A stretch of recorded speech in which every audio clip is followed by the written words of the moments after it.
caché dans mon cœur. Où es-tu? Où es-tu? T'es longtemps. Je t'ai longtemps cherché. Viens me nourrir dans mon cœur. Oh, oh, oh, où es-tu? Tes mains dans mon cœur. Je t'ai longtemps cherché dans mon cœur. Où es-tu?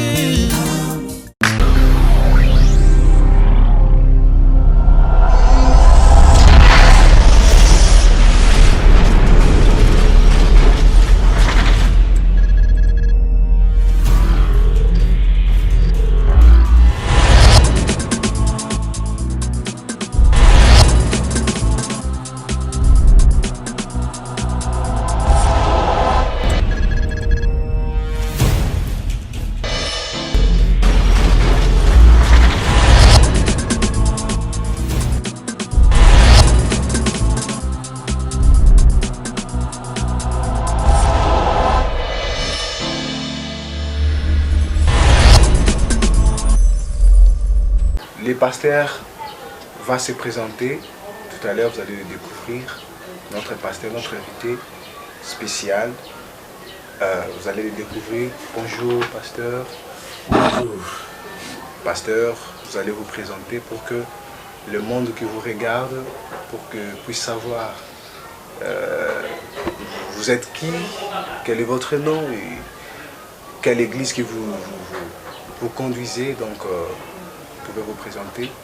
Ok, merci. Permettez-moi d'abord de saluer tous nos frères et sœurs en Christ, croyants du message du temps de la fin. Je réponds au nom du pasteur Nicolas Mambaye, pasteur de Christ Vainqueur Tabernacle, qui est situé sur l'avenue Mutangi, au numéro 7, quartier 3, commune de Massina, dans la ville-province de Kinshasa. Ok, je crois que j'ai déjà annoncé que je m'appelle pasteur Nicolas Mambaye, c'est comme ça qu'on m'appelle par les bien-aimés. Je suis né le 30 juin 1960 et je suis dans les messages du temps de la fin depuis 1981 et je sers le Seigneur Jésus-Christ depuis 1996. Je crois que c'est l'essentiel. Ok. J'ai commencé les ministres. D'abord, je vous ai dit que j'ai cru le message en 1981. J'étais croyant et j'ai commencé mon ministère ici même à Kinshasa, dans la même église où je suis aujourd'hui. Mais à cette époque-là, je n'étais plus pasteur. Nous avions notre pasteur, malheureusement, paix à son âme, qui est déjà décédé. J'œuvrais à ses pieds comme jeune ministre depuis 1985 jusqu'à ce qu'en 1996, j'ai commencé à prêcher la parole de Dieu. Et en 2000, ce pasteur est décédé. Et en 2002, j'ai été voté pasteur de l'église. Je crois que j'ai reçu le Seigneur Jésus-Christ en 1981. Et à cette époque-là, je n'avais que 21 ans. Alors, depuis que, à l'âge de 21 ans, bien sûr, lorsque vous avez reçu Christ dans votre vie, qu'est-ce que vous avez pressenti? Est-ce qu'il y a eu un changement dans votre vie réellement, ou il n'y avait pas, vous n'avez pas... Répondre à cette question, je peux tout simplement vous inviter à voir ce que Christ a fait. Parce que vous êtes aujourd'hui ici, dans l'enceinte de l'église Christ Vainqueur Tabernacle. Si moi-même je n'étais pas changé par la parole de Dieu, je crois qu'il n'aurait pas eu tout ce que vous voyez ici. Je crois que ma vie a complètement changé depuis que j'ai reçu le message du temps de la fin. J'ai reçu le Seigneur Jésus-Christ. Ce changement n'est pas seulement de l'extérieur, mais même l'intérieur, parce que les grands changements, c'est le changement des natures. Et on change de nature que quand on reçoit Christ. Alors, je ne suis pas la même personne avant 1981. C'est toute autre personne avec laquelle vous parlez maintenant, parce que j'ai reçu Christ dans mon cœur. Et toute ma vie a changé. La vie du pasteur a changé depuis qu'il a reçu Christ. Vous qui nous regardez, je crois que vous avez compris. Parce qu'il y a des gens, il a reçu Christ, il n'a pas laissé la vie ancienne.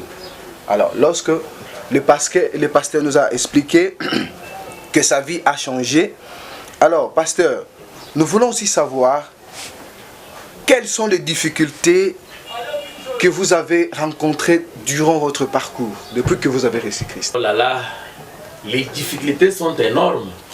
Vous savez que la première chose, quand vous acceptez le Seigneur Jésus-Christ, vous vous déclarez ennemi de Satan. Et il ne vous laissera pas tranquille. Il va vous poursuivre dans tout ce que vous faites. Alors je crois que la première difficulté, c'était la rupture avec les anciens amis du monde, les collègues de l'école, les amis de l'université, qui voyaient que nous ne partagions pas encore la même vie qu'on avait bien avant. Alors, se séparer de ces gens-là, avec lesquels on était déjà habitués pendant beaucoup de temps, c'était difficile. Mais par la grâce du Seigneur, le Seigneur a fait que cette rupture soit totale. Et puis, la deuxième difficulté,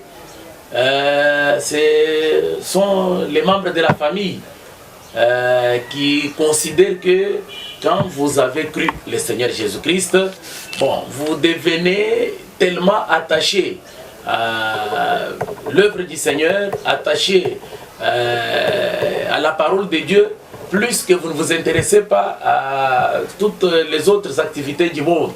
Alors, ce sont des choses très difficiles. Je crois que tous les croyants passent par là.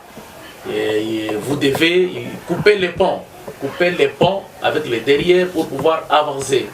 Alors, couper ces ponts-là, ce n'est pas facile. Ce n'est pas facile. Ça crée énormément de problèmes dans la vie chrétienne. Oui, mes enfants à l'église, je leur ai toujours donné d'abord mon exemple à moi-même, parce que les difficultés qui nous sont arrivées sont nécessaires pour pouvoir aider nos enfants à comprendre que la vie chrétienne, c'est une vie des épreuves.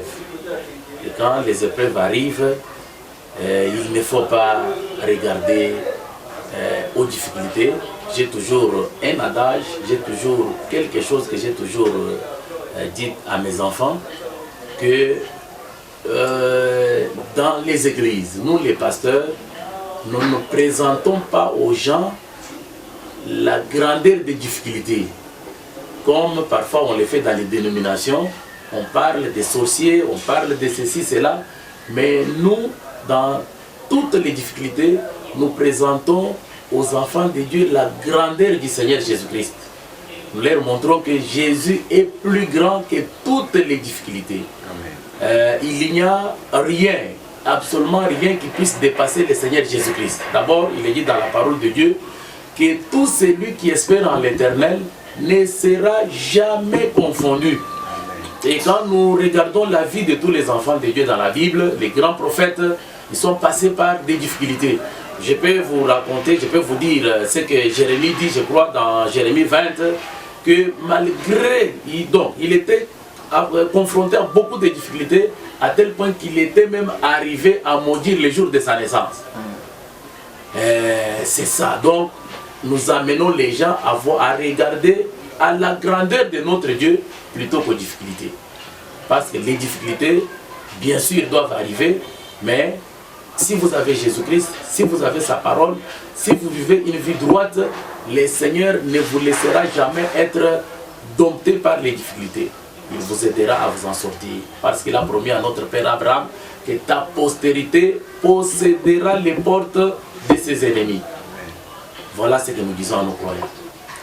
Même si les difficultés sont nombreuses, mes chers frères, soyez toujours confiants à la parole de Dieu. Restez toujours au droit chemin. Écoutez l'Éternel, le Dieu qui t'a appelé, comme le pasteur nous a enseigné, quels que soient les secouements, quelles que soient les tempêtes, reste toujours là. Toi qui nous suis en ce moment. Alors, avant de rentrer avec notre pasteur, nous allons prendre un élément avec la complicité de notre pro Deka Pro Delphi Kabambi. Alors, balance-nous cet élément et juste après, nous allons rentrer avec les pasteurs. Merci. Ce soir, je vois le pasteur Barouti. Il est...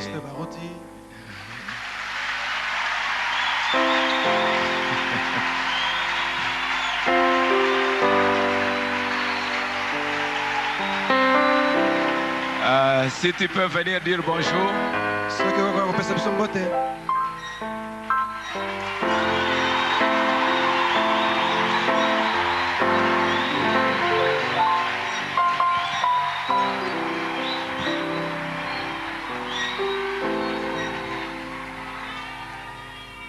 Merci, pasteur Dick.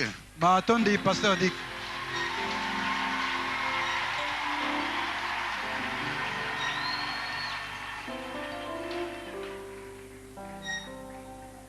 Je dis ceci. Je viens de prêcher dans mon église. J'avais une réunion de jeunes. Mais je dis, il fallait que je sois ici. Amen. Alors, j'ai fait un effort. Et je suis venu. Celui que vous voyez ici, c'est le pasteur Barouti.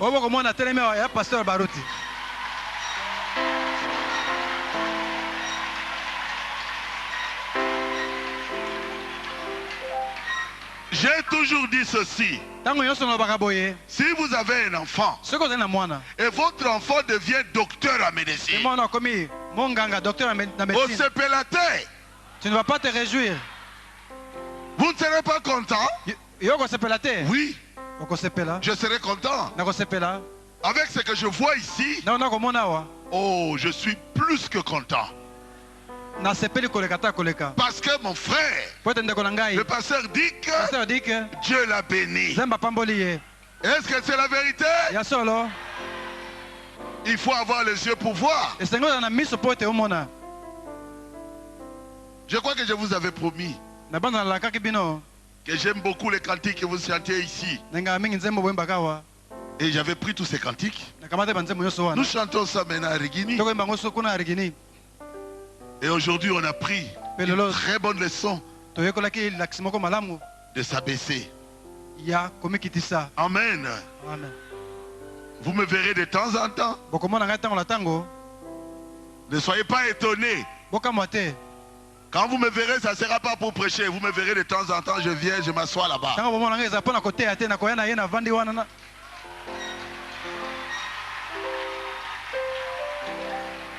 J'aime votre pasteur. Il fut mon ami, il sera toujours mon ami depuis des années. On a causé avec lui. Il y a quelques jours, hein? Je lui ai dit, pasteur Dioka, vous étiez venu me rencontrer à Kapanga. Et nous étions sortis, j'avais des babouches. Et on a marché, on causait depuis Kapanga jusqu'au rond-point Victoire. Ce ne sont pas des amitiés.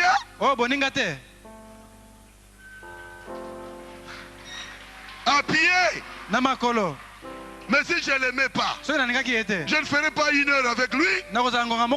On marchait, on s'arrêtait, on traverse un peu le marché là. Nous montons, le marché vous connaissez, non? Son bas guitare. Et nous marchons vers le pont Kabu. Et nous traversons. Lentement, nous avançons vers Victoire. Mais il y a du chemin. Et on causait. On parlait. Jusqu'à ce que nous sommes arrivés. Je n'ai pas laissé, je dis je rentre. J'attendais jusqu'à ce qu'ils prennent le moyen de transport. C'est vrai ce que je dis. Il est entré, il est parti, il dit bon, au revoir. Je lui ai dit seulement ça. Mes frères, laissons de côté le diable. Ce qui nous unit. La brochure de frère Branham est plus fort. Est-ce que vous croyez à cela? Un jour nous serons au ciel et nous vivrons éternellement ensemble. En tout cas, je vous salue au nom de Jésus. Que Dieu vous bénisse. Soutenez votre pasteur. Amen. Je sais que vous l'aimez. Mais soutenez-le. Et il sera content. Et il travaillera dans la paix et dans la joie. Dans ce travail que Dieu lui a donné. Et que chacun soit à sa place pour que l'église soit bénie. Que Dieu vous bénisse.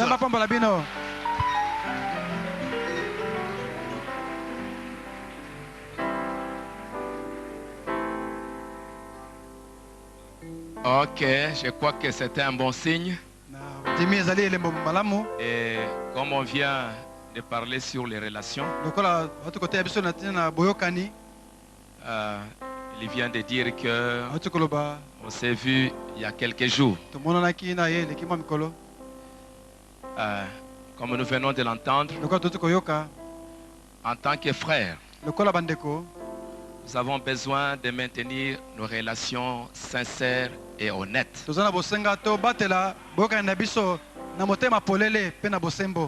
Et qu'il n'y ait pas d'entrave. Et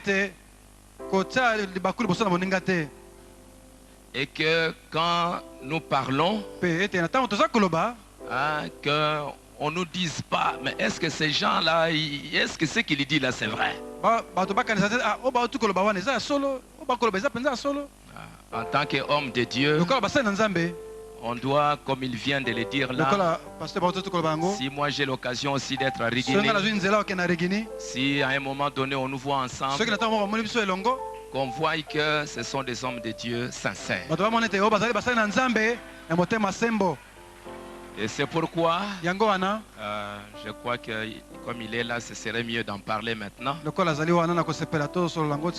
Et je l'ai vu le lundi. Je crois que depuis la semaine passée, je l'avais appelé pour qu'on puisse se voir. Et il m'a répondu. Il s'est reposé un peu au Grand Hôtel. Et puis, bon, il m'a appelé pour me dire qu'on se voit le lundi. Et on s'est vu le lundi passé. J'avais voulu, il avait souhaité qu'on soit à deux. Mais j'avais trouvé que, bon, pour des choses parfois importantes qui concernent la bonne marche du corps de Christ,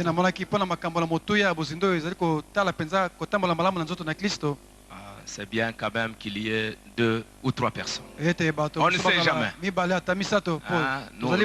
Nous pouvons mourir. On peut oublier.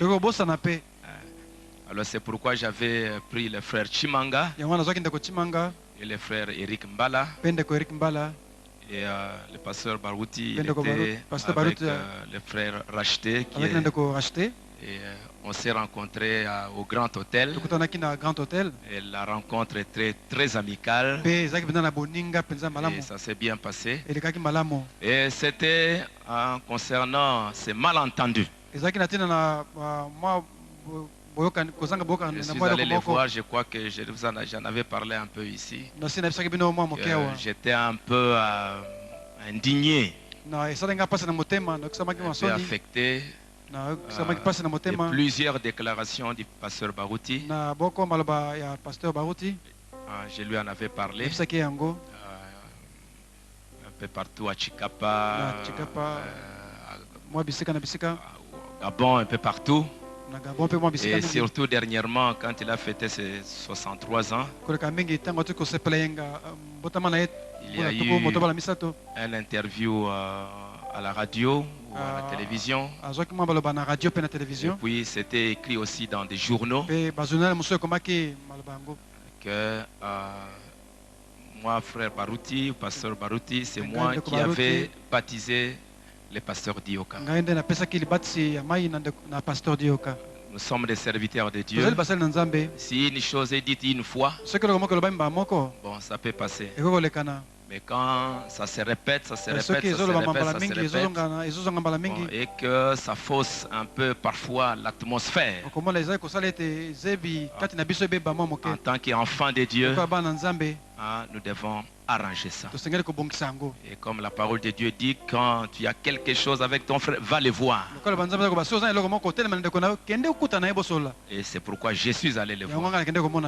Et je lui ai demandé si cette déclaration-là, c'était une plaisanterie. Parce que je connais que le pasteur Baruti, il a un sens d'humour un peu.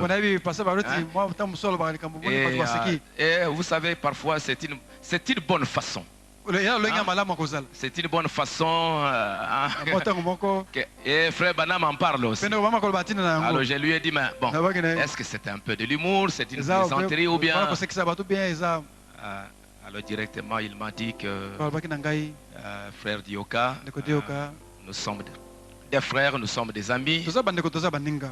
Si cette affaire-là, ça gâche l'atmosphère, mettez ça de côté. Bon, j'ai dit, bon, on peut mettre ça de côté, mais bon, qu'on sache si c'était vrai ou ce n'était pas vrai. Alors il me dira que bon, il ne se souvient pas, comme ça fait 40 ans. Donc il pensait que c'est lui qui m'avait baptisé. Pasteur Baru, c'est ça? Ok. Alors maintenant, je lui ai dit non. Moi j'ai cru la parole en Nzambe Malamu. 74. Mon papa a prié en Nzambe Malamu. Il m'a mené déjà là-bas, mais je n'étais pas encore très chaud. Mais après, un jour j'étais malade. Il a appelé son frère, qui était aussi...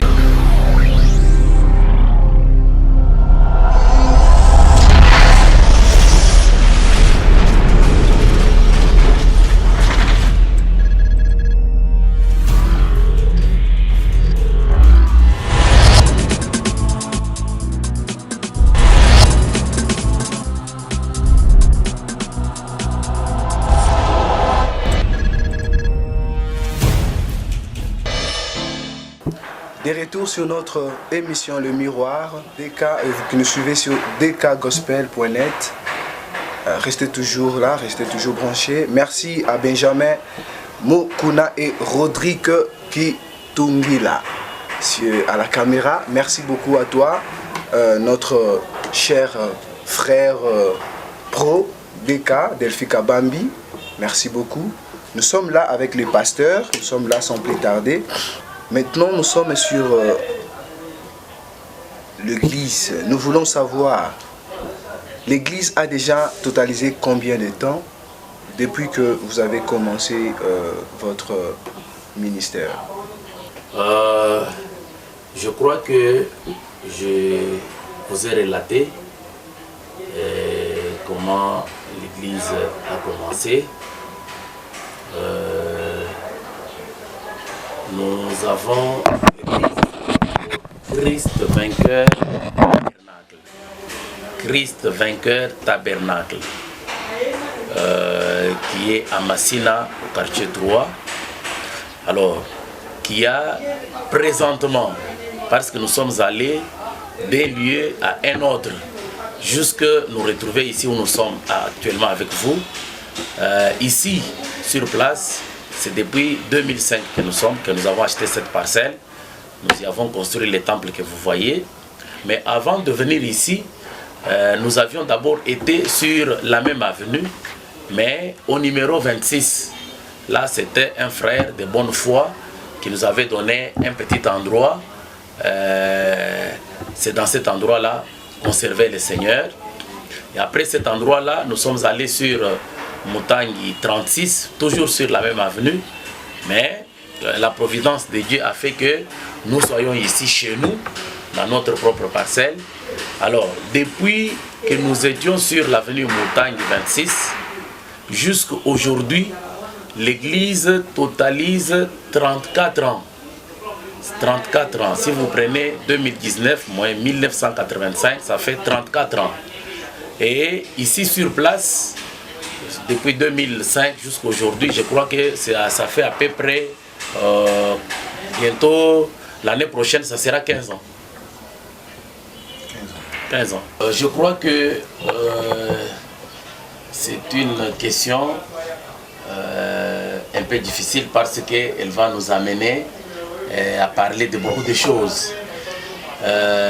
Notre mission ici, la vision que nous avons, c'est après avoir constaté que dans ces précieux messages du temps de la fin, il y a eu des extrémistes. Ceux qui prenaient le message allaient à gauche, les autres prenaient, allaient à droite, à tel point que ça devenait toute une confusion.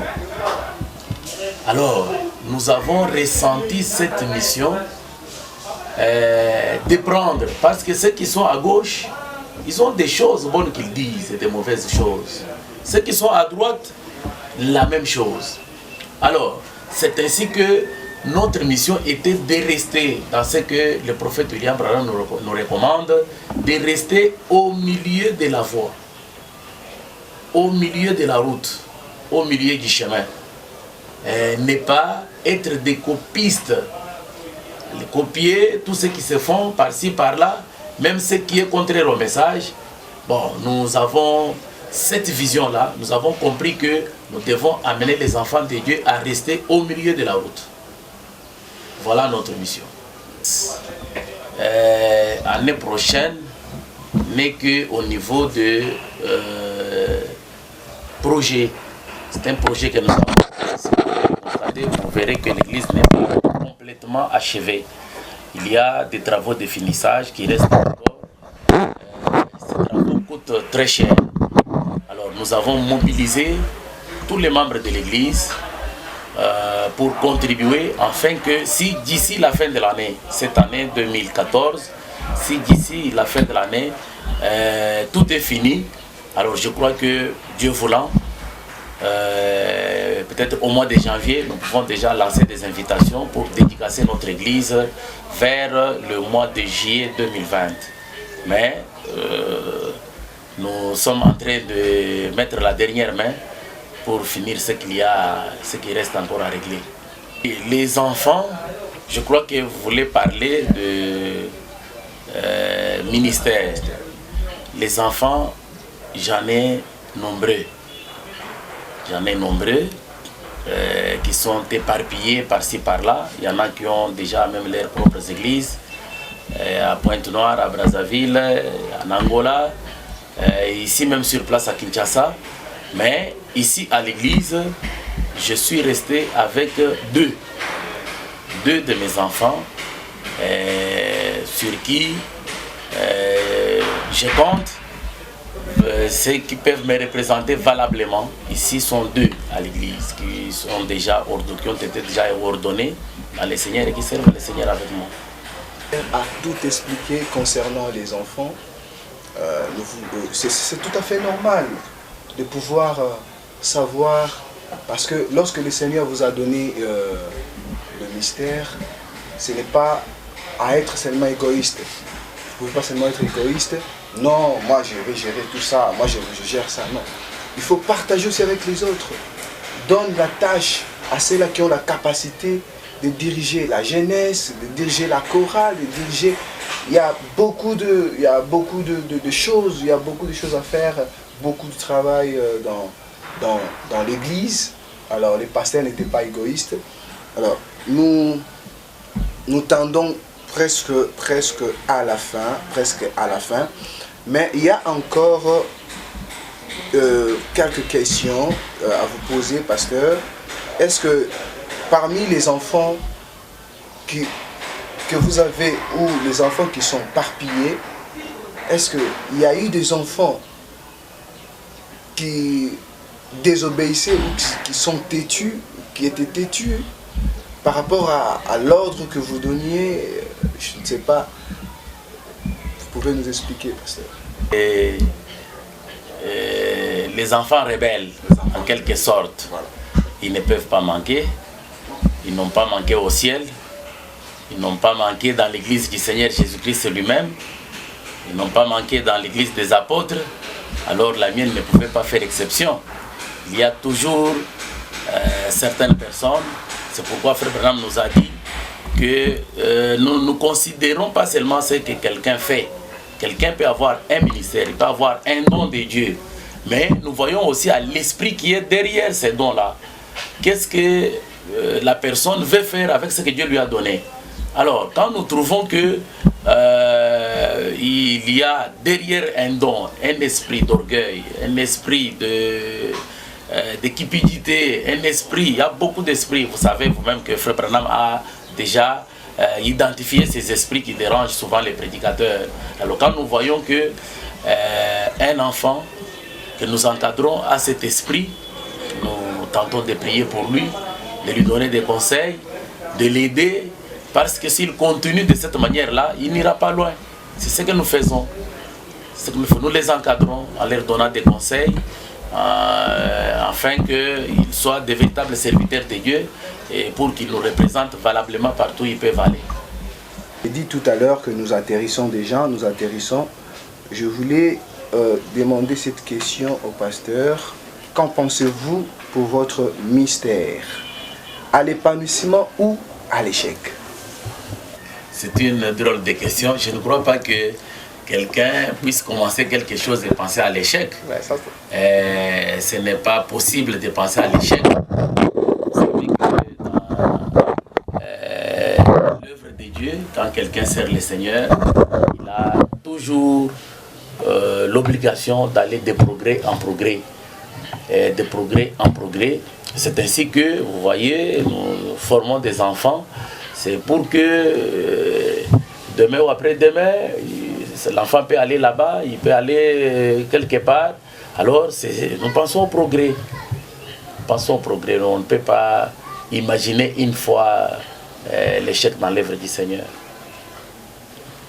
Au moment de la fin, en tant que croyant du message prêché par le prophète William Branham, c'est demander à tous les pasteurs, tous les serviteurs de Dieu du message du temps de la fin, tous les enfants de Dieu du message du temps de la fin, de ne pas amener